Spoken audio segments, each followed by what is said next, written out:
Corey here with another podcast, Healing for Yarning. I want to thank the settlement here on Gadigal country again for letting us come out. Throw over to the brother, introduce yourself.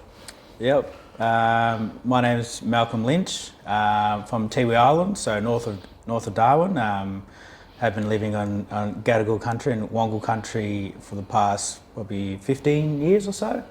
So I work in sport. Have worked in education as well, especially in that youth development sort of mentoring phase for young fellas. Yep.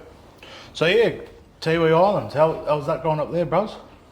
Yeah, it was an interesting, I guess, upbringing. Coming from a small community, there's probably 3 or 4 small communities, schooling, there wasn't a school, there was a school there, but it just sort of didn't go to year 12. Okay. Back sort of when I was in the school back in my time. There is a school now, thankfully. There is a college there that goes to year 12, but that just shows the kind of environment in a place like that. You know, one post office, one community centre, so it's pretty, I don't want to say remote, but sort of semi-remote. Yeah. It's not that far from Darwin, but an interesting upbringing, that's for sure. Yeah. So going to school there, so what, you didn't leave there until you went to high school or the end of the years of high school? Yeah, so I think, I was there till about 12, maybe 11, 12. Yep. So at a pretty young age, I was fortunate enough to get a scholarship in Sydney at a boarding school, private school. So complete polar opposite kind of world. Yeah. Coming from small community to sort of Sydney private school, it was just 2 polar opposite worlds that I had to sort of I guess get used to. And that was hard in itself, leaving home, leaving family. It is a big challenge. Not everyone can do that. No. And also you shouldn't have to leave home and community to get a further your education. But that wasn't available to me at that time, which is unfortunate. But I stuck it out. And Sydney practically became my second home. Yeah. How was it, I guess, reflect on it, how was it for your mum and stuff when you had to come down to Sydney? How was she?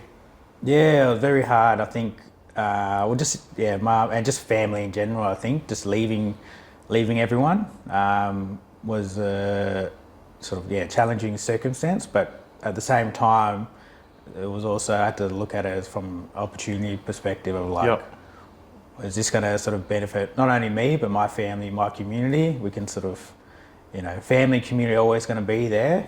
It's what you can do, like, okay, if this is an opportunity to educate myself, then how can I bring those skills and potentially come back and then help others and get, further educate themselves or whatever it may be. That was sort of, in a sense, ingrained at an early age. Yeah. Yeah.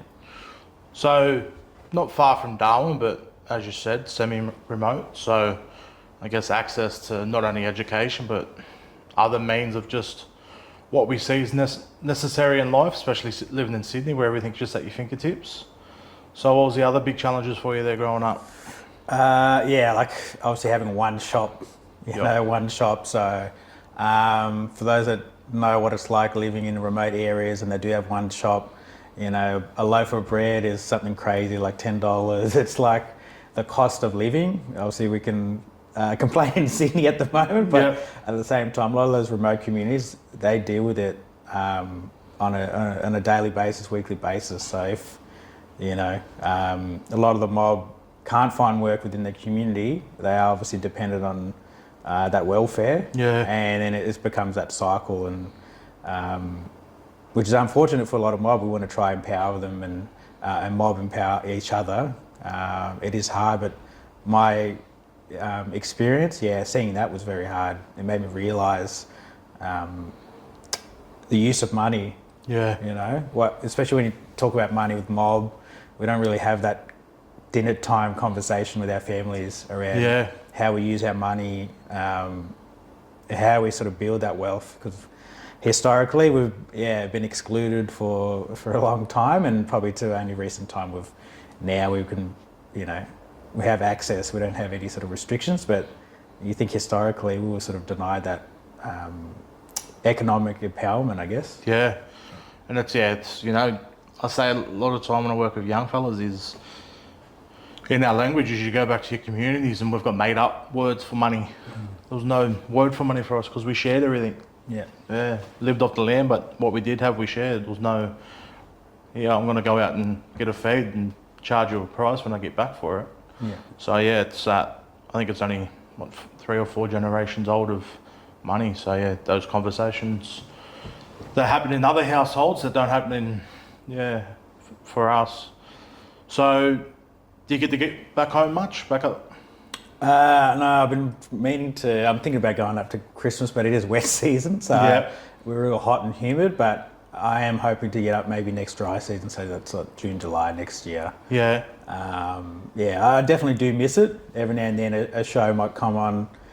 Sorry, not a show, like on YouTube. I don't know, it must be my algorithms or whatever, but Black As, have you heard of Black As and Bush Mechanics, those sort of shows that come up, and I'm like, oh man, that just reminds me of home, being able to go out fishing or going out hunting and stuff like that. I miss that. Yeah. For sure. Yeah, so I guess, back to the boarding. So when you started boarding, was it much other blackfellas in there? No, when I started,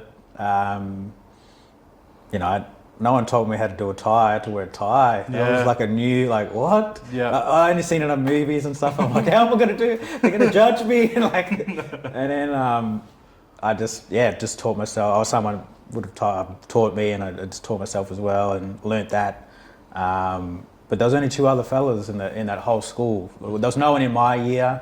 So there was one above me and then another one in year 12. So I started in year 8. Yep. Young fella, and there's no one else. So I was sort of new city, no other mob or no one else. I was just sort of like, far out. This is another challenge in itself. I'm away from family, so dealing with that, being away and whatnot, away from community, away from culture, and then be not having anyone around you. Was definitely challenging. I had to look at other avenues to be like, well, what's going to actually connect me? Obviously, if mob are around, try to connect with mob as much as possible. But for a lot of mobs, sports it's one of our strengths as far as like it brings people together, sense of community, you're socialising. I sort of put my energy towards sport, and that sort of connected me with other people within the school and then broader community, and I just sort of went from there. But if I didn't have sport, or if sport wasn't my thing, I think it would have been extremely difficult. So I guess coming from Tiwi down to Sydney, talking about sport, finding that it's a foreign concept for AFL in Sydney, especially back then, it was a lot more foreign. So how'd you find that? Yeah, it was interesting to say the least. So the school I went to, they played predominantly rugby union, and still do. So they just even seeing that game, the 15-man game, it was just eye-opening. That was the first time I even seen or even heard that word, rugby union. Like I didn't even see it. So, but it was good. It sort of gave me greater appreciation for other sports. But I guess for me, coming from Tiwi Islands, AFL football is sort of the code, and it's been there for generations. So I did try other sports. I played basketball in the summer, so I always loved basketball. I did a little bit of track as well. I enjoyed playing different sports. I have a greater appreciation for other different sports. I wouldn't say I try them, but I love that how sport can just bring people together. It's the one common denominator for everyone, isn't it? It's just that it brings everyone back to that even thing. Some people are going to excel at it, but as soon as you start, it's that who's going to excel, who's not going to excel, but it brings everyone back to that love of just being around other people. Definitely. So how did you get by playing other sports and stuff like that while you're in school? And I guess that led you onto your path to actually going into AFL. So obviously the school I went to did have AFL as a sport. So that's one thing. Probably having it there sort of helped. There were other sort of families as well that sort of took interest, or just some of my best mates, their family sort of took me in as well. Yep. So there was that connection there. It was a bit of I guess, a cross-cultural connection. Yep. With some non-Indigenous families, and just the school being supportive as well. Yep. I think that was that definitely helped as far as giving, I wouldn't say leniency, but because I was boarding, if I wanted to do rep or anything else, they were flexible in, all right, if I'm away from home, we've got to look at ways how I can have more connection, whether it is playing sport, whatever it may be. Yeah. Like I remember doing, what's it called, excursions and stuff with the two other fellas. Yeah. For school, and we'd go to the Deadlies, for those of you that remember the Deadlies. Yep. Like just stuff of that for me, because I'm away from home and community. That was my little sort of, Yeah. taste for like around community and mob. Yeah. So I just, any opportunity that came about while I was in Sydney, I just relished that and like jumped to it. Yep. Because I was just away from family and home. Yeah. That was sort of my fix. And then when I could go home, I would go home and sort of go out bush and do that and see family. Yeah. So with the schooling, did you go through all the way to year 12? Yeah. So in my family, I'm actually the only one, family of 5, to go all the way through and finish Yep. high school. So again, that was another thing that sort of stuck with me when I left at a young age. None of my brothers or sisters had finished. Yeah. So for me, it became a bit of I needed to do something about that. Like if we're going to change our environment, Yep. someone needs to take that first step. So at a young age, that was sort of, I guess, a seed that sort of Yeah. that grew over time. And yeah, it was definitely one of the most proud moments, I guess, to be able Yeah. to actually finish school. I didn't underestimate the opportunity and the chance to sort of, well, if I can finish school, then maybe the young nieces and nephews, they see it as like, oh, if they can see that I can do it, then they can do it. So, Yeah. Yeah. so yeah, that was definitely a proud moment to experience, and then the flow and effect from that. Like Yeah. finishing school, being able to I got drafted after year 12, so everything that I'd hoped for, I wanted to play AFL football as a young kid, so that became a reality over, finishing school over a few weeks when I finished school. Yeah. But it all stemmed from that moment, that opportunity, leaving home, but realising, yes, it's going to be a hard road, but thinking how much, or the opportunity that can come from it, but then secondly, how can my experience empower those young ones coming through? That was always my goal. Yeah. Yeah. No, it's good, but also having that self-determination in yourself, from a young age, that I've got this opportunity, I'm going to take it with both hands and run with it. I guess before we go further down your story, you said for your nieces and nephews to go from finish school after seeing their uncle do it. What's something you would say that a lot of these young fellas, because a lot of these, especially where you're from, is still very remote and removed from big city life, and to get these opportunities, young people still getting scholarships to go places. What's something you would install in some of those young fellas that are leaving their small communities to come into the big city for scholarships and stuff like that? I would for me, in my experience, I sort of treated it as like an adventure. Yeah. Like this is an opportunity to see the world, meet different people. And for me, that's exciting when I think about that. I'm like, I do want to, maybe travel. I do want to finish school, whatever it may be.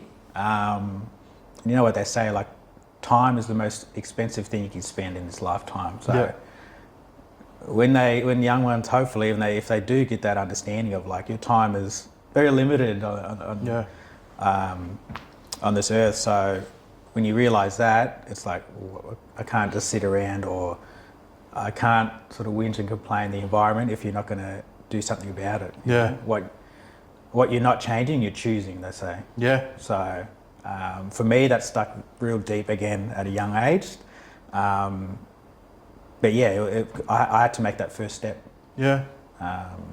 because you ask anyone that sort of made that sort of chance and opportunity. Not everyone's going to enjoy boarding school, whatever it is, the circumstance, but you just got to give yourself a chance. Yep. You know, do everything in your power and be honest to yourself.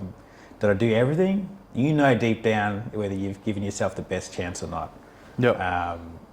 And that's sort of, that's something I'd live by, and I'd probably try and instill that for others. Yeah. So I guess going back to, you finish school and then the next year being drafted. For me, it's something that, I talk to you a lot about trying to find out the drafting thing, because I understand it and I've seen it, but I guess never experienced or never been close to someone that's experienced that whole thing of draft. So how was that experience for you? It all happened real quick, I guess, for me. That year, I think I might have injured my hand or something, and I thought, it's not going to... I wasn't likely. I wasn't like a likely type that was going to get drafted. I was a very late pick, so it was just sort of... It wasn't actually in the forefront of my mind. Like, it was almost like a little bit of a pipe dream. Like, like it'd be amazing, but I just didn't think that. I didn't think it would happen. Yeah. And I kid you not, finishing school, and it was my first time back home, and I think we went out for dinner or whatever, and I slept in. Yep. I didn't even listen to the draft, no on the radio, not on the TV. I think they started televising maybe at that stage. Had no idea. And back then we had the Nokia 3315s, and I had the 33. And I remember it because I was staying with my brothers. Yeah. And I was sort of like opened my eyes. I just had to look, and if you do remember that phone, that little what's it called? The inbox, the mail thing that came in, and it had something like, I don't know, over 100 at least messages coming through. Wow. All these phone calls, random phone calls coming through. I thought I was like dreaming, sort of, what? Like, I had to open my eyes a couple of times, and I kid you not, as soon as I woke up, it was this call, like, boom, you got to be here, you got to be there.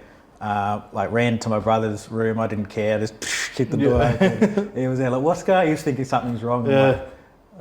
I think I just got drafted, sort of thing. And it's sort of like a bit of like a moment that I'll never forget clearly, because it just sort of, life just changed. Yeah. From there, I was on a plane pretty much 24 hours from Darwin straight to Melbourne, and like straight in, co-meeting the coach, and pre-season. And a lot of the blokes then, guys that played, 200, 300 games. I'm training next to these fellas. Yeah. And I dread this as a kid, so it was just a bit of a like pinch myself moment, I think. Yeah. Because I just, obviously I worked hard, you strive hard, but sometimes things don't go your way, but this time it sort of went my way, and I just had to take a moment to pause and be like this is it. Nah, that's deadly, bro. Deadly story, that. And I guess, so who did draft you? What team was it? Yeah, so I got late pick, 60 something. Bro, you still got picked. Don't minimise it. You got picked, bro. So Western Bulldogs was the club. So in Melbourne, western suburbs of Melbourne. So I went there and was there for 3 years, and then unfortunately after the 3 years was delisted. So I had my fair share of injuries during that time.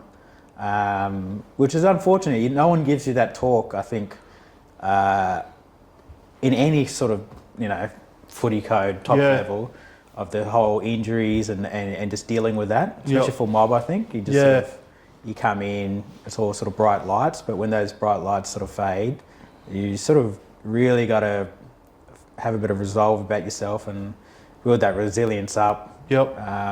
Otherwise, you're definitely going to struggle. Yeah.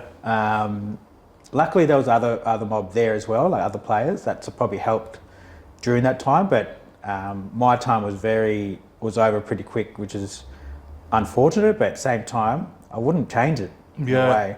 Obviously, a lot of people dream of like the premierships and the 300 games and all that. Love that, but I wouldn't change it for what I've experienced. Not just then, but just even post.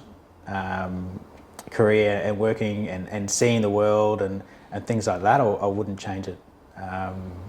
Yeah, so 3 years there. Ended up working at the head office for a little bit, Yeah. and then got redrafted surprisingly Okay. to North Melbourne for only just for the one season. Yep. And then after that, I was like, my body is cooked. Yeah. I can't just get my body into good nick that it can play consistent and top level footy. So it just sort of, it was almost like I needed to just, it was the right time, to be honest. My body couldn't take it. It was either keep trying and playing at that level, or my hip was playing up. So do I get a hip replacement at 25? Yep. So those are the decisions. I was like, I've done what I can do, and if I ever come back into this environment, I'd probably want to support players coming through, and whether that would be off field or from an educational point of view, from a development point of view. That sort of, it was a bit of a wish or a dream. I'm like, if I do come back to this, I'd want to do that. Yeah. So how did, I guess, the redraft come back up? Were you approached? Was you playing? Like, how did that come back up? Yeah, so while I was working at head office, I was also playing VFL, so state league level below, for a standalone club called Port Melbourne. They've got a long, old history and a lot of success in Melbourne, so I naturally sort of gravitated towards that. I didn't want to go to a club that was aligned with a club. So I played there, and we were fortunate enough to win a premiership in 2011. Yep. So we first team to go undefeated, 23 wins, 0 losses. Wow. Since, I don't think no one's done it yet, but I might be wrong here, but early 1920s, maybe earlier. Okay. So it hasn't been done since we did it in 2011. And then from that premiership, clubs were like, all right, or a club was like, North Melbourne was the club that decided to rookie me just for the year. And I played okay, but not enough to get my body in good nick to play at that next level. Yeah.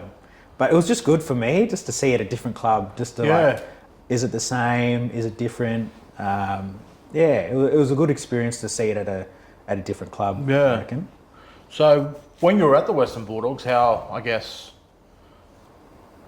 did those 3 seasons go for the Western Bulldogs? Were they challenging? Were they mediocre? Like, how was that?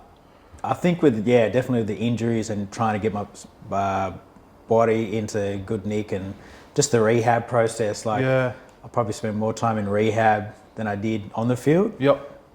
Which was just frustrating continually. And those that play any sort of top level sport would know, when you're in that rehab space, it can be a dark place mentally. It's just exhausting. Yep. You're seeing your mates or your teammates playing, they're having fun, they're winning games, and then your body, for whatever reason, is not getting right or getting yourself healed so you can get back on the park. Yeah. Those 3 years, definitely challenging, but at the same time I did have, even though it was brief, good moments as well. So, so only in the 3 years I only played the 2 games. Yep. And those 2 games happened in my first year. Okay. So the first game I played was in front of in Darwin, so in front of hometown and family. So that was a sort of moment I definitely cherish. Yeah. We got the win as well. That obviously helps. But just seeing family and stuff there. My mum, who was a long-time Bulldog supporter, Western Bulldog supporter. Oh wow. It was a great moment to share with her and the family, and one I'll just remember forever. Yeah. Yep. And who was the other side you played? Against North Melbourne, who end up.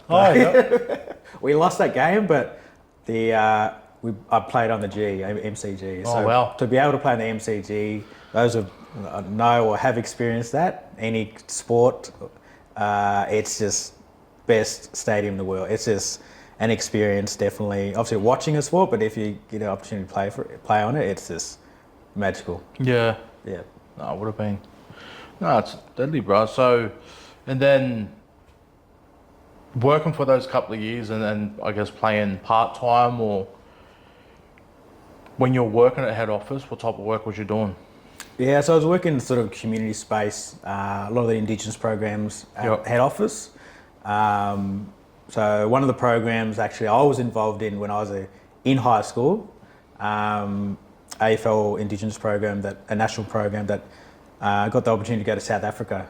Oh, So it was called the Flying Boomerangs program. yep. So I was in the first cohort when I was 15, 16, that got an opportunity to go to South Africa and sort of take the game over there in communities and townships, introduce the game. But yeah, cross-cultural exchange to South Africa, which was, again, another opportunity that just opened my mind to possibilities, I guess, at a young age. And that was the first time I was overseas. So it was like going to South Africa. And then now what I know, it's like some of the stuff there, I won't go into it, but just some of the history and stuff, which is, just interesting when you start reading up on some of the history in South Africa and whatnot. The apartheid stuff. And Yeah, it's interesting. It's one thing that not many people do know is like when we speak about the apartheid, it's something that's taught in our schools a lot now for people to understand, but the apartheid was actually a concept that they come and learnt from Queensland through the White Australian policy, to learn that and then took it back. It's just wild when you dig a little bit deeper and stuff. So when we talk, obviously at the start of the show, we said that when I mentioned like we were excluded from the sort of economic perspective and stuff like that continually. So a lot of general people probably just don't know that, I reckon. The average person on the street would have no clue. Nah. It's something that unless you actually do the dive into, because it's something that's not taught in schools here. So then North Melbourne, I guess. What did you do after that year with North Melbourne? Yeah, so when I sort of finished up there, obviously I'd been in Melbourne for the 5-6 years or whatever it was. It was time for a change, bit of a change of scenery. So that's when I decided to come back to Sydney. Obviously familiar with Sydney, going to school in Sydney, know a few people in Sydney. I was like, I think Sydney's probably the right call. I want to get up there. I've got a few mates and whatnot up there. I want to reconnect and see what the next phase of my life is, I guess. So I ended up coming to Sydney, working in non-for-profit space. So I ran youth mentoring. So I was doing that for a couple of years. Working in schools and universities for a couple of years as a facilitator. And then, I was in Sydney for a couple of years. And then again, I wanted a bit of a change of scenery. I ended up going to Cairns for a change of scenery. One of the boys I used to play in Melbourne, his brother and family live in Cairns. So connected with him and decided to sort of play footy up there, work at a school. Worked at a primary school. That was my first introduction to like primary school education, because I wasn't sure. I'm like, I do like education, but I just wasn't sure if I was going to go primary, secondary, or maybe tertiary. So I decided to do the primary and as a sort of teacher's aide role. That gave me great insight to whether I wanted to do education. So I was there for maybe 2 years, I think. And then got an opportunity back in Sydney. So it was a good sea change, but I think something about Sydney just brings you back. No, fair enough. Started to come back to Sydney, and that's when I started working at a uni here. And then sort of running coordinating some programs on campus for mob. So working at that tertiary level, trying to get more mob at universities, which is where I did my degree while I was working as well. So working full time and studying. So again, another sort of feather in the cap. Getting a degree, finishing a degree that I could show to my family and community that they could do it too. What was your degree, bros? What did you study? I studied a Bachelor of Business Administration. So I was only for mob. So it was mob only, block sort of program. Intensives. It was fantastic. You had different mob from different areas of the country, working in different fields as well. Where there was some mob working in health, there was some mob working in like native title, there was some in all different areas, and the business degree was this particular degree gave a well-rounded view of how can bring some change from an economic perspective to our communities. Yeah, no, deadly, bro. It's one thing coming from a small community to take back to that community, not only your family, but show extended family and other loved ones up there. It isn't out of your reach. I grew up here too, so taking those things back and to help them achieve things like that, it's deadly, bro. It's not why we do things like that, but to show when we do it and to show it and represent it, it's deadly. So yeah, what was I guess at the uni, how'd you find the work side of it? Yeah, so like the whole office, I mean, I did work at head office in Melbourne for AFL, but I try to strike a balance between being in the office and being out in community. I love obviously being out in community and connecting that way. But obviously there is element of work that has to be in the office and doing that. So I enjoyed it. I think that when you're in the right environment or the right people, or the right culture, as they say, you strive, you do better. You just naturally do better. So yeah, the environment I was in, definitely supportive, especially when I was working full time and studying full time.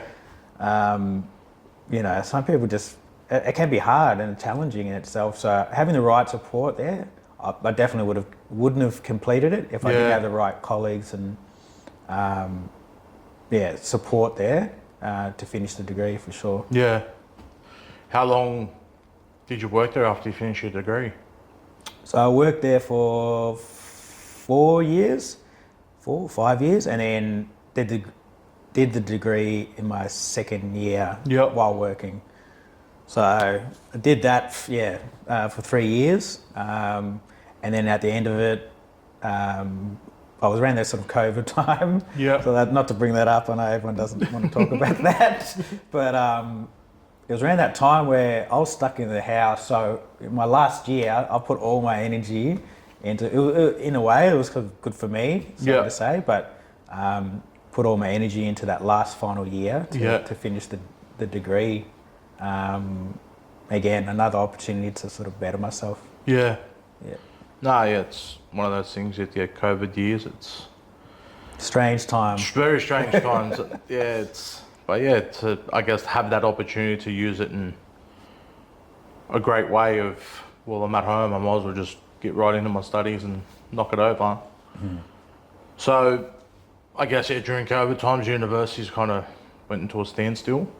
So did you leave your work, or the work was just not there anymore, or?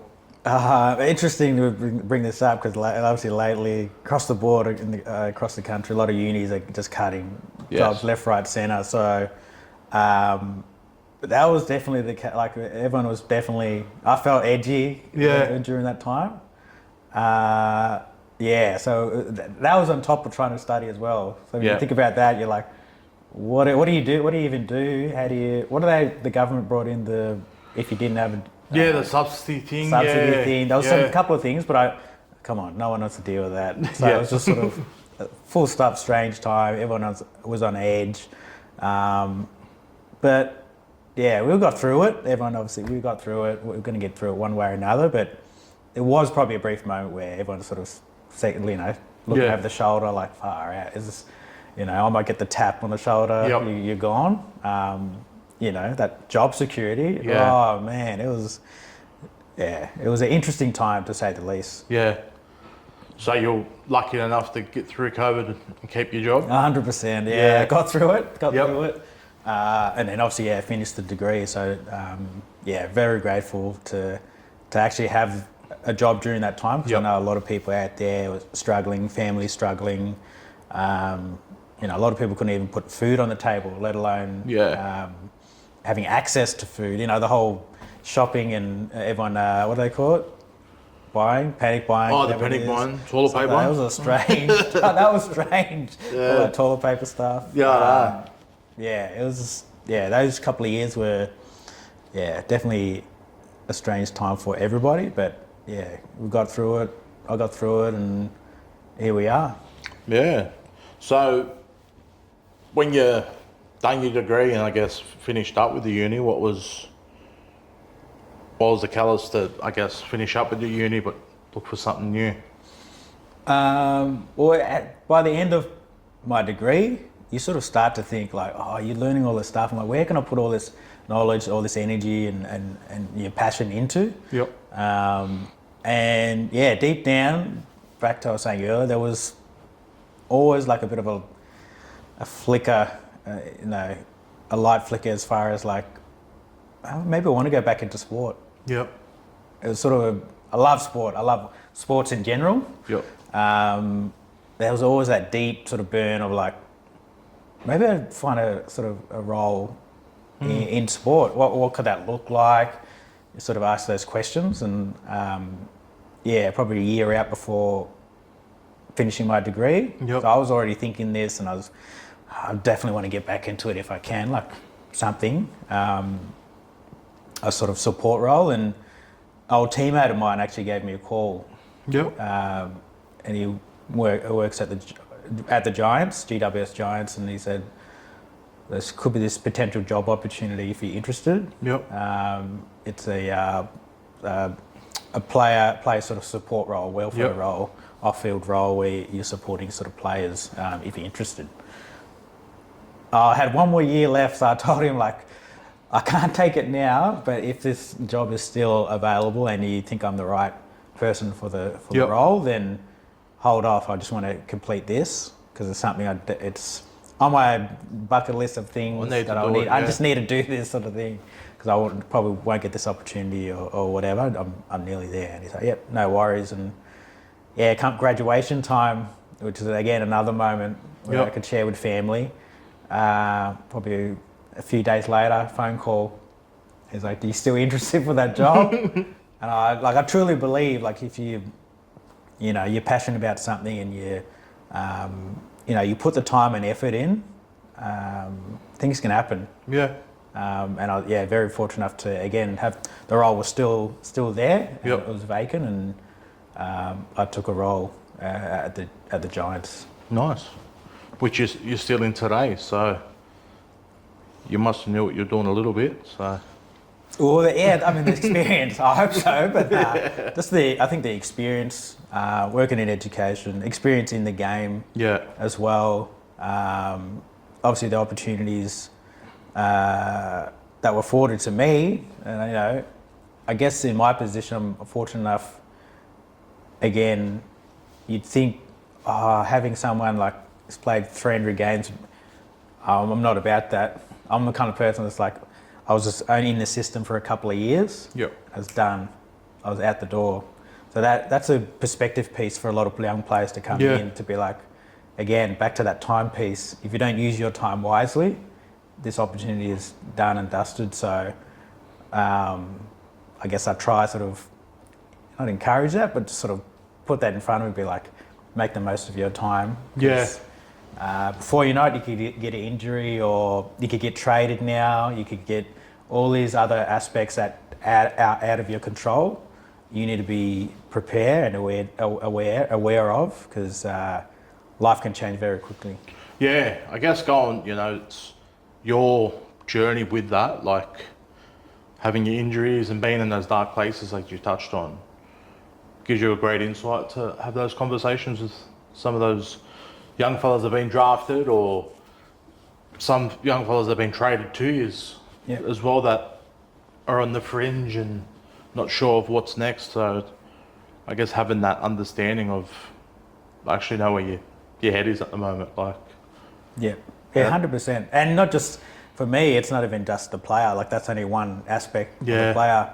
You also got to think about, there's, I don't know, just say 200 other staff members, players and staff, like 200 people maybe, plus what kind of environment do we have here? Yep. We talk about, especially for mob, cultural safety and in clubs. Yeah. Like how do we have that as it just should be daily practice as far as cultural safety for mob. So for a lot of clubs, there's, I think they're doing okay. I think we're doing well. Yeah. But there's always room for improvement, I think. So, I'm probably only the one out at the club, but if there's more other people that are that understand that, then we're going to create an environment we're going to see, one mob extending their career. Maybe their lifeline stays a bit longer because they're in a safe environment. Yep. We're going to see even non-Indigenous mob actually, when they understand it, they see greater appreciation for culture as well. Yeah. So there's a lot of aspects there that clubs are starting to realise. Yeah. I mean, you can only see in the last, and not just AFL, you can see in the NRL as well, some of the issues when it comes to racism or systemic racism. So I think clubs are more aware now.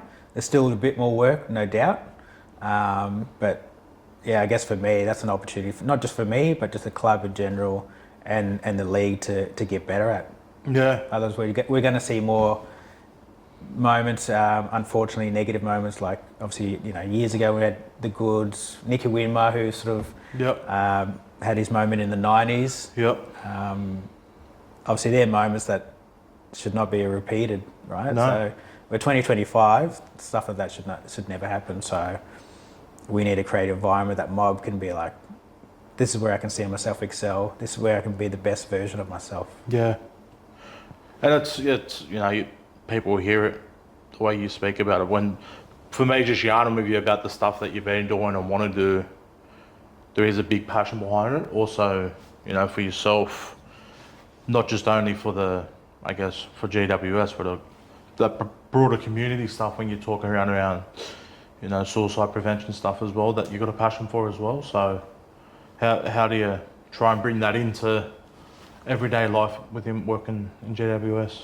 Yeah, for sure. So another part of my role, which I'm fortunate enough to do, is one part of the football and player support aspect, but then also the community aspect, which is important. Obviously, the Giants are in one of the biggest populations of mob in the country. So our bread and butter should be community engagement. That should be part of our identity, essentially. So, obviously we've got the Western Sydney. We have a connection down in Canberra as well, or Western New South Wales. So a big area where we have to connect with various communities, but especially for mob, like if AFL is not the sort of the connector, or if that's not their sport of choice or whatever, we need to understand what are the issues that a mob are facing to have some form of connection, right? Yeah. So obviously I won't go into it, obviously all the closing the gap stuff and all the different areas that we need to address that are affecting our communities. But for a club, we've got to understand who our community is, are. So yeah, obviously suicide prevention is a big one. My team the team I'm involved in at the club, they sort of do extensive work. Yeah. People think like obviously you work at a club, you just maybe just doing ball skills, or there's so much more. We're doing suicide prevention, mental health, nutrition. We know as far as like healthy lifestyles and in our communities, high level of diabetes. Yep. So working with community as well is important. So it's not just myself going out to community. It's all right, how can I help community? Not the other way around. Yeah. Yeah. Because I think in the long term, community are going to remember you. Yeah. They don't care who you are, but they'll remember what you do for community. And if you have an outlook where that's the priority, then if they come to a game, great. If they don't, they don't. But they'll remember who we are as a club and the values that we have. Yeah. Yeah, that's it's some of the good things, and not just like yourself. You've got a deadly team there that it's it's are quite approachable and always happy to help. Because I approached you end of last year when we had a deaf and community. Well, actually, Uncle was sick first, and just about trying to donate some money, and you were happy enough to donate a signed jersey. But even after that, when you went on a bit of leave, you're offsider. That's not a black fella, but he was reaching out to make sure we had enough, and little things like that where he didn't have to. And it just shows the team and that culture there. So for me, it was looking. I grew up loving the Swans, but And when your GWS first come, I was like, Who's this? who's this? Go that way with yourself. For me now, I'm more inclined to watch a more of a GWS game than a Swans game because of, I guess, that approach, and not only from yourself, but the whole environment there. Like, yeah, it's very, very different that you can walk into a club, their training facility, sit down, have a coffee at their coffee shop and watch them train. Like, it's very unique what they've got there. And not many people know about that coffee shop as well because it's tucked around the back. Yeah, they're starting to get some signings. So that's the other thing, that the what's it called, the headquarters there. Yeah. Those are familiar with Olympic Park, that area where Giants HQ is. There used to be a driving range. So you still got remnants and aspects of the old driving range. Yep. There, even the car park itself, it's sort of situated the way it is. The way it slopes down. Yeah. So, but fantastic facility, and it's always a sort of open door policy, especially for community, because, like I said, we've got to be connected with community. That's the only way we're going to sort of move forward and just sort of be as a club. If we don't have that as a priority, then might as well just pack it up, Yeah. So moving away from I guess the business side of things with the job and stuff. So for you, what's your big driver for yourself now? I know got an exciting thing happening at the end of the year for yourself. Yeah. So meeting a deadly woman. So what's I guess for you, where do you see yourself? That's a loaded question. To be honest, probably this year, I reckon this year, for some reason or another, this has been a challenging year, both personally and professionally. So, I guess towards the end of the year, just looking to have some downtime, maybe get some travel in and head away somewhere. Yep. Obviously trying to get up back home to the home community would be another thing I want to try to do before the end of the year. Yeah. Sort of miss that connection, and being away from home. So they're probably two things I'm looking forward to towards the end of the year. And then I guess work capacity and stuff. I would love to do some more community visits around that mental health and suicide prevention. Yeah. Especially in communities here in New South Wales. I'd love to do some more there. And then, the player support stuff sort of comes natural. Yeah. Also, I'd love to have more mob on the list. That'd be amazing. So we've got 2 in our men's program and 2 in our women's program. So hopefully we can potentially grow that. Yep. But a few little pieces, like maybe do a bit of coaching here and there. Yep. I don't know, I've just lately just putting my energy into stuff that I don't know why it's taken me this long to realise of, but putting energy and focus into stuff that actually is going to help me grow as a person. Yeah. The only fellow I know is Tori's Achilles by proposing. Nah. No, I tore my Achilles at a work event at basketball. Out of all the sports, basketball, which I do love, basketball as well. At a work event, worst feeling. It's just unusual feeling. Those of you that have torn an Achilles, it's it's not a good experience. But I'm 11 months down the track now, so I'm jogging now. I'm back on board, so hopefully fully running and by December, I think. So I think one thing we've learned about this yarn, and I guess knowing a bit of your journey before the yarn, is you're better suited in the office, bro. You reckon? With your injuries, I reckon just stay in the office. Nah. Find a nice comfy chair and just stay in that. And have the what's the thing called? The cushion or whatever. Oh, the what's it called? ottoman. Ottoman. Yeah. There is another word for it, but I get in trouble for saying it. So. Yeah. Is it? Yeah. Right. Yeah, my partner doesn't like me saying that one, so I won't say it. As she watches all the podcasts back, so I won't be saying that. But yeah, so we're talking about draft earlier. I guess being on one side of a draft where you were or twice drafted. How's it on the other side?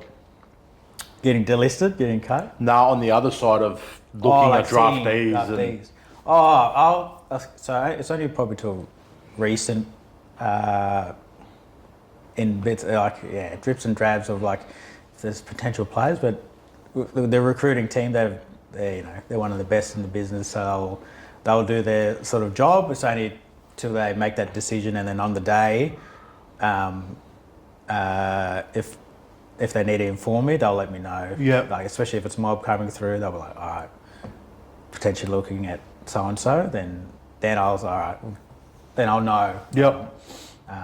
What I need to do and make that connection. But yeah, it's all sort of because those of you that do like hear about it or are familiar with the draft or any draft, anything can happen on the day. There's so many different scenarios and situations. So yeah, I've been on both sides, being the one I didn't even pay attention to when I got drafted, but seeing on the other side, it's life changing when you get your name called out, and you could be going anywhere around the country. Yeah. Like you're an 17, 18 year old, and you could be going to the other side of the country. You're going to Perth, or you're going to wherever, Brisbane or Adelaide or wherever it may be. So it's I guess from a club perspective, how do you, again, the first sort of 6 months is about trying to transition them into that professional lifestyle, the training, but then the living situation, which is important because that's going to set them up for the rest of their careers. Yeah. The reason I touched on the draft, because I know one of your big things is when you do have mob and non-mob coming in, and it's about that connection. How do I make them feel at home away from home?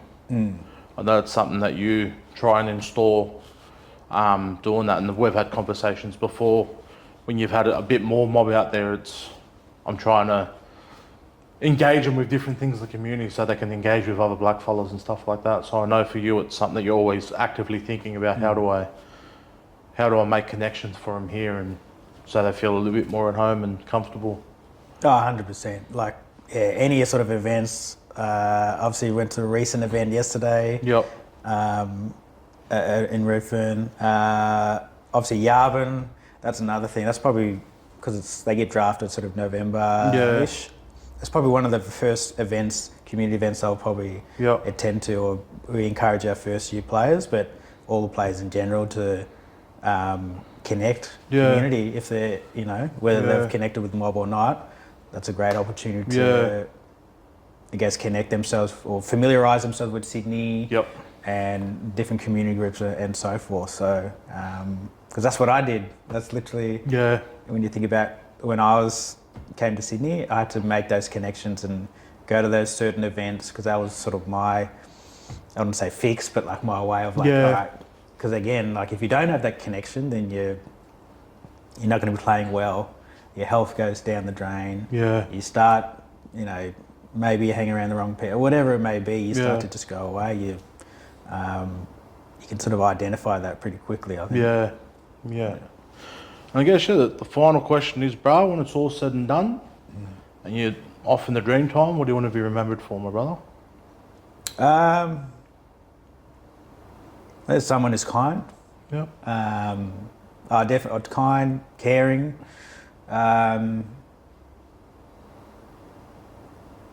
Someone that's, I guess, gives people the opportunity to be the best selves. Yep. Thanks for coming in, bro. Perfect. Thank you. Thanks, bros.